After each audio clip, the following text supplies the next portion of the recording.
Capítulo 6. O aborrecimento.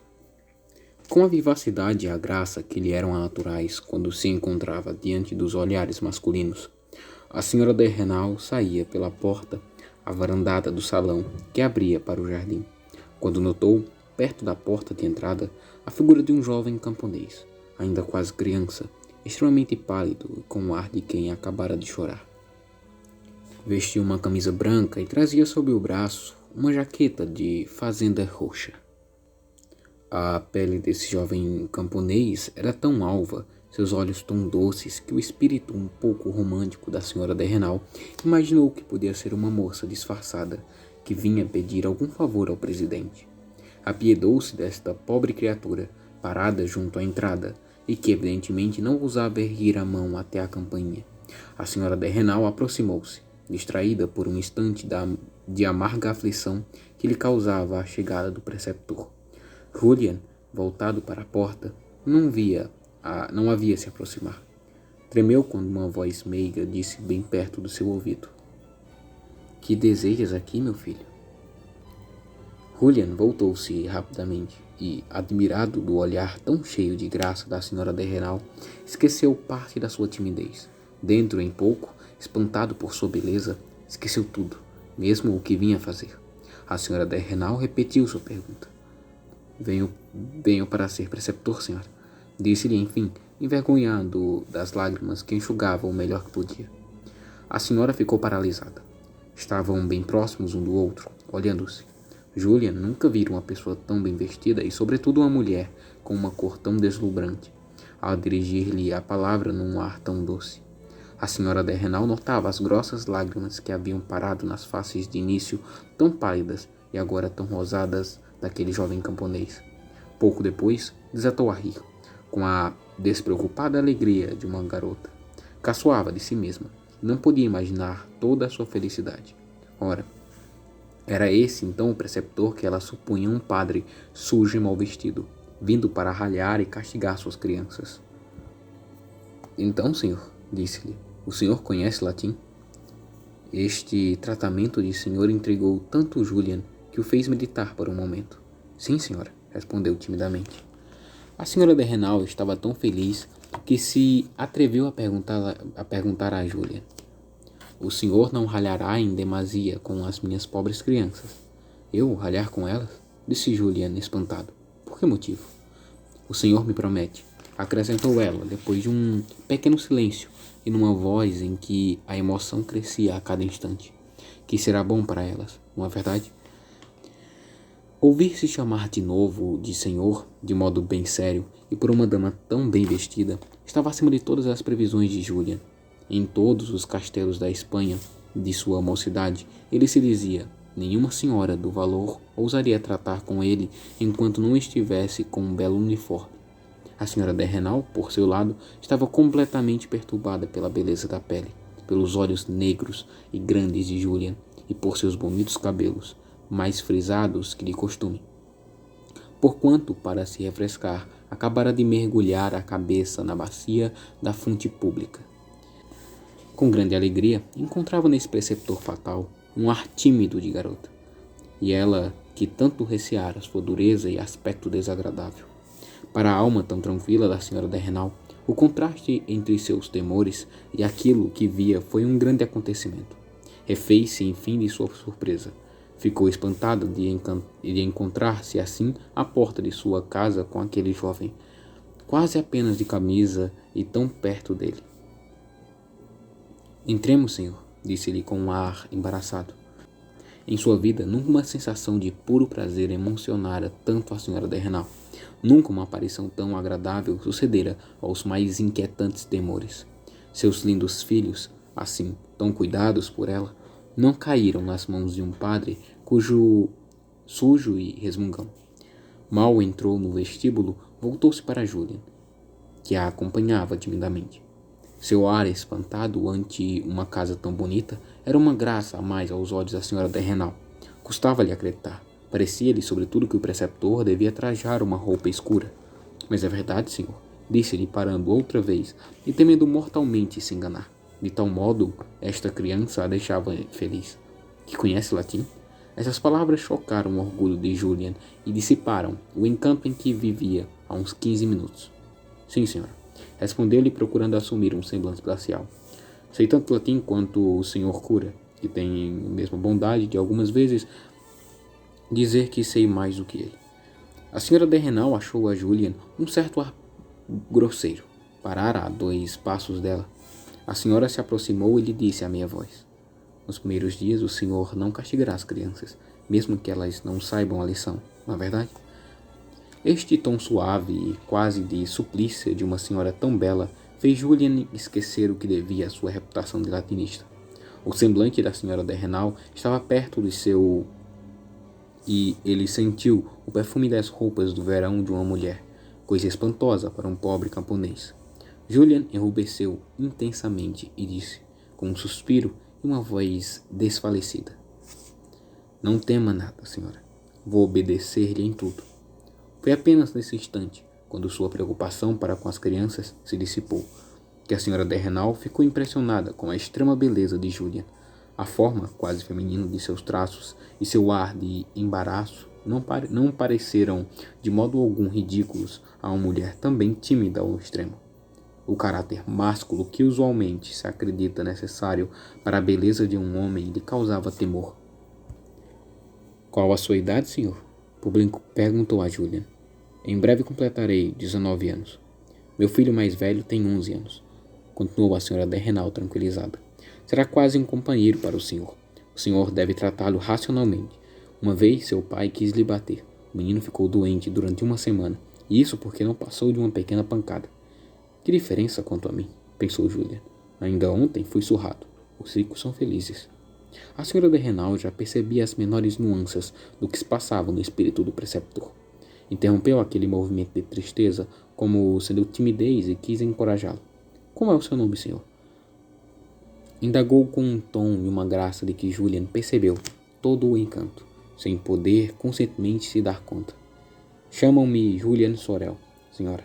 Tremo ao entrar pela primeira vez em minha vida numa casa estranha, tendo necessidade de sua proteção, e a senhora me desculpará muitas coisas nos primeiros dias.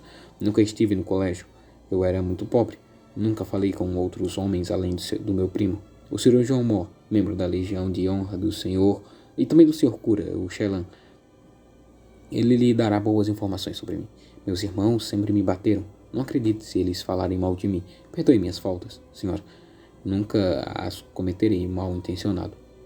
Julian adquirira confiança enquanto proferia esse longo discurso e examinava a senhora de Renal. Era o efeito da graciosidade perfeita, quando é natural ao caráter, conseguida sobretudo quando a pessoa que dela dispõe não a reconhece. Julian, entendido em beleza feminina, teria jurado naquele instante que ela não tinha mais de 20 anos. Teve, de repente, a ideia ousada de beijar-lhe a mão. Logo depois, temeu a ideia. Um instante mais tarde, pensou: seria muita covardia não executar uma ação que me poderá ser útil, e diminuiu o desprezo que esta bela mulher terá provavelmente de um mísero operário, recém-arrancado da serraria. Talvez Julian tenha sido um tanto encorajado por ouvir, há 6 meses, todos os domingos, ser chamado de belo rapaz por algumas garotas.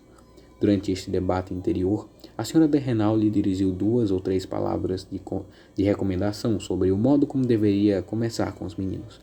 A violência que Julian exercia sobre si próprio tornou-o novamente muito pálido. Disse com ar constrangido: Nunca, senhora. Nunca se baterei em seus filhos. Juro perante Deus. E ao pronunciar essas palavras, ousou tomar a mão da senhora de Renal e levá-la aos lábios. Ela espantou-se com o seu gesto e, depois de refletir, ficou chocada, como fazia muito calor. Seus braços estavam vestidos apenas com um chale, e o movimento de Julian, levando a sua mão aos lábios, deixara-o completamente descoberto. Ao fim de alguns instantes, repreendeu-se a si próprio, parecendo-lhe que não se indignara com a rapidez necessária. O senhor de Renal, ouvindo que conversavam, saiu de seu gabinete. Com o mesmo aspecto majestoso e paternal que assumia quando realizava casamento na prefeitura, dirigiu-se a Julian. É essencial que lhe fale antes que as crianças o vejam.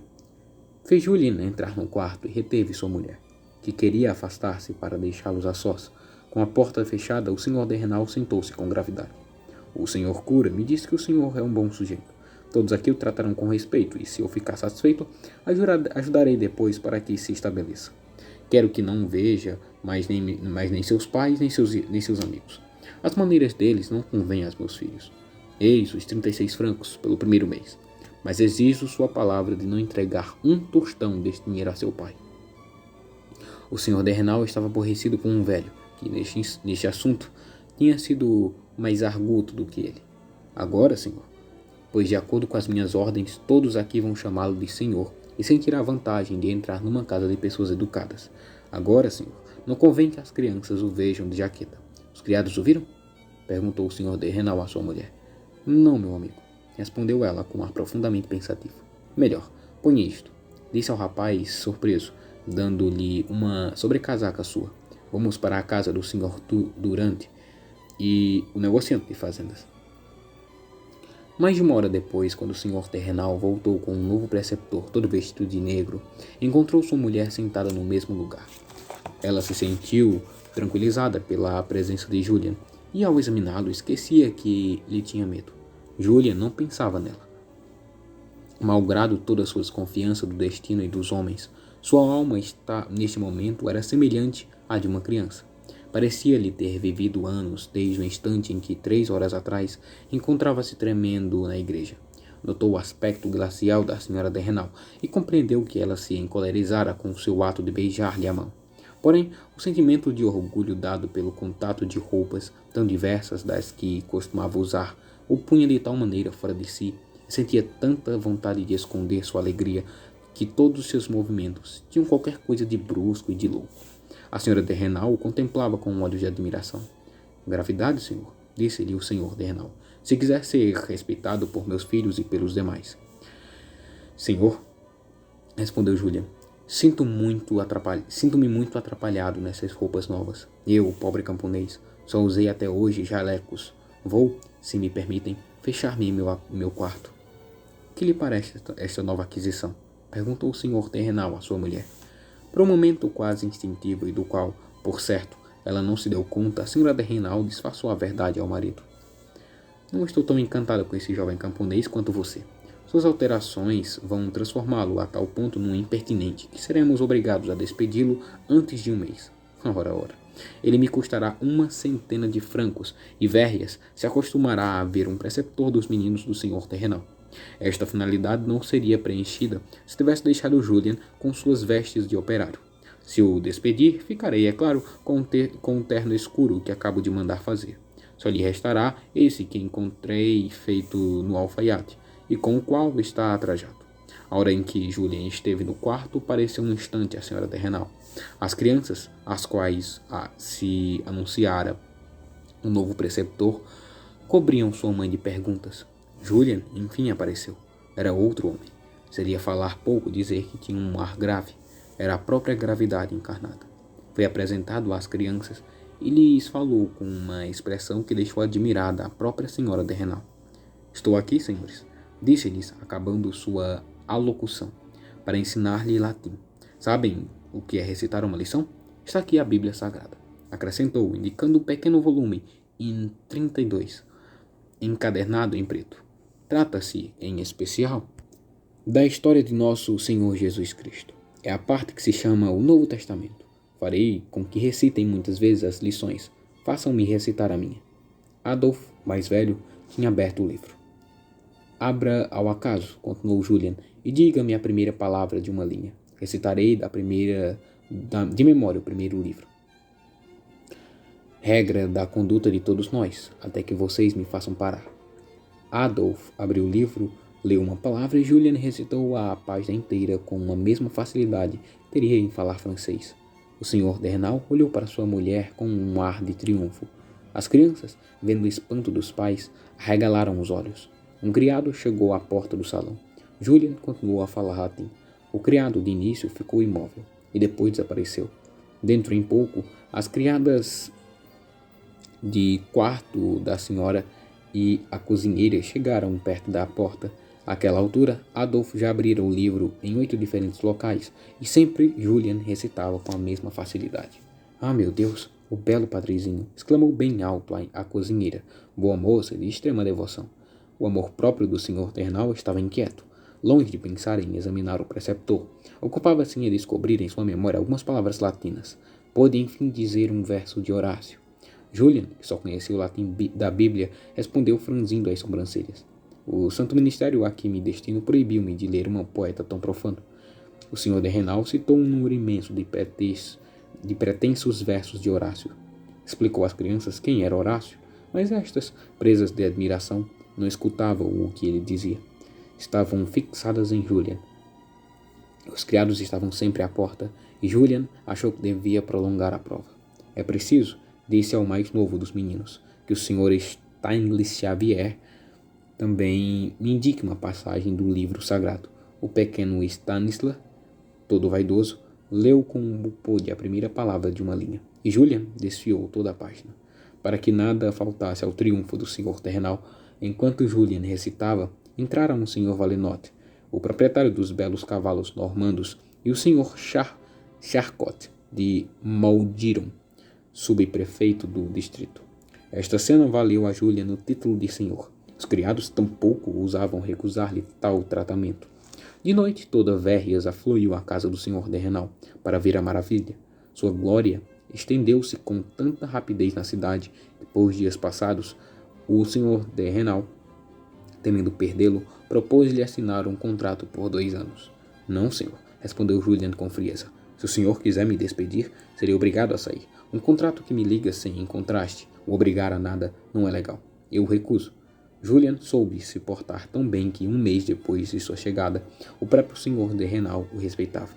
Como o pároco se aborrecera com os senhores de Renal e Valenod, ninguém poderia denunciar a antiga paixão de Julian por Napoleão, que agora só se referia a ele com horror.